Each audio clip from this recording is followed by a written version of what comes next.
जो लोग यहाँ क्राइम को संरक्षण दे रहे हैं, जो प्रदूषण को संरक्षण दे रहे हैं, उन फैक्ट्री और अवैध धंधे से जुड़े हुए लोगों पर संरक्षण कृष्णपाल का है पूरा। सीएम भी बैठा देख रहा है तमाशे, और देश भी और शासन और प्रशासन सब देख रहा है, लेकिन उसका नंगा नाच चल रहा है। पूर्व सांसद अवतार सिंह भड़ाना ने आज अपने निवास स्थान पर प्रेस वार्ता करते हुए केंद्रीय राज्य मंत्री कृष्णपाल गुर्जर को निशाने पर लेते हुए कहा कि आज जिले में कृष्णपाल गुर्जर की शय पर शहर में अवैध निर्माण और चल रही अवैध फैक्ट्रियों के चलते जहां बढ़ रहा प्रदूषण आम जनजीवन के लिए खतरा बना हुआ है, वहीं शासन और प्रशासन भी सोया पड़ा है और यह सब नंगा नाच और तमाशा सीएम भी बैठे हुए देख रहा है। अवतार भड़ाना ने कहा कि जिले में अवैध धंधों, अवैध फैक्ट्रियों और करप्शन का बोलबाला है। यह सब केंद्रीय राज्य मंत्री कृष्णपाल गुर्जर के संरक्षण में हो रहा है। इसकी सीबीआई या हायर अथॉरिटी से जांच करवाई जानी चाहिए और अगर मैं गलत कह रहा हूं और ये बात साबित हो जाए कि जांच के बाद तो बेशक मुझे सजा दी जाए, नहीं तो इन सब के जिम्मेदार के खिलाफ कार्रवाई हो।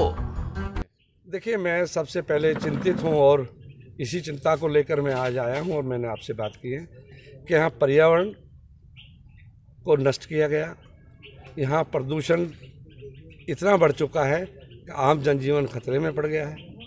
यहाँ का नगर निगम, यहाँ का शासन प्रशासन आज गरीबों को उजाड़ने के लिए तो वो तत्पर खड़े रहते हैं, लेकिन यहाँ के इलाके में जो प्रदूषण फैला रहे हैं, जो लोग यहाँ अवैध फैक्ट्रियाँ चला रहे हैं, जो अलग प्रदूषण फैला रहे हैं, उनके लिए वो कहाँ सो जाते हैं। अभी यहाँ पीछे 50 करोड़ का घोटाला हुआ है नगर निगम में।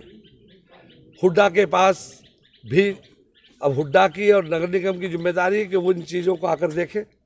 काश यहाँ के हमने भी सुना था, हमने तो कभी आवाज़ नहीं उठाई, इसलिए देखकर कि अगर फरीदाबाद बचता है, पर्यावरण से पर्यावरण बचेगा तो प्रदूषण से हमें मुक्ति मिलेगी, हमारे स्वास्थ्य ठीक रहेगा, हमारे लोगों को स्वास्थ्य मिलेगा, लेकिन वो तो हुआ नहीं।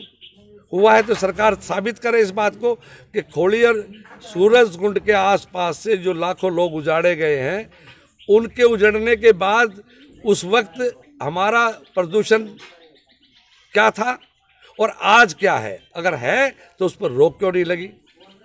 इन घोटालों में, इस प्रदूषण के अवैध फैक्ट्रियों में, इन धंधों में यहाँ के लोग इन्वॉल्व हैं और मैं कहूँगा कि हमने हमेशा ये आवाज़ उठाई है।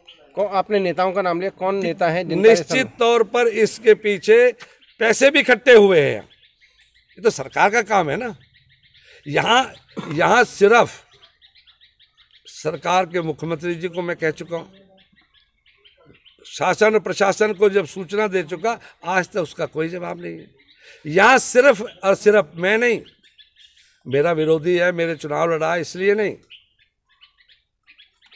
मैं सिर्फ चिंता मुझे इस बात की है कि इस फरीदाबाद के बढ़ते क्राइम को, बढ़ते प्रदूषण में अगर जो ये काम अवैध धंधे और फैक्ट्रियाँ और ये जो कुछ हो रहा है फरीदाबाद से वहाँ तक, जितने बिल्डिंगें हैं, जितने अवैध बिल्डिंगें हैं, जहाँ एक तरफ तो उजाड़ दी जाती है बिल्डिंग, गरीब लोगों को उजाड़ के दे दिया जाता है, वहाँ भी करप्शन हुआ है और उसके बावजूद आज वही बड़ी बिल्डिंगें बन रही हैं।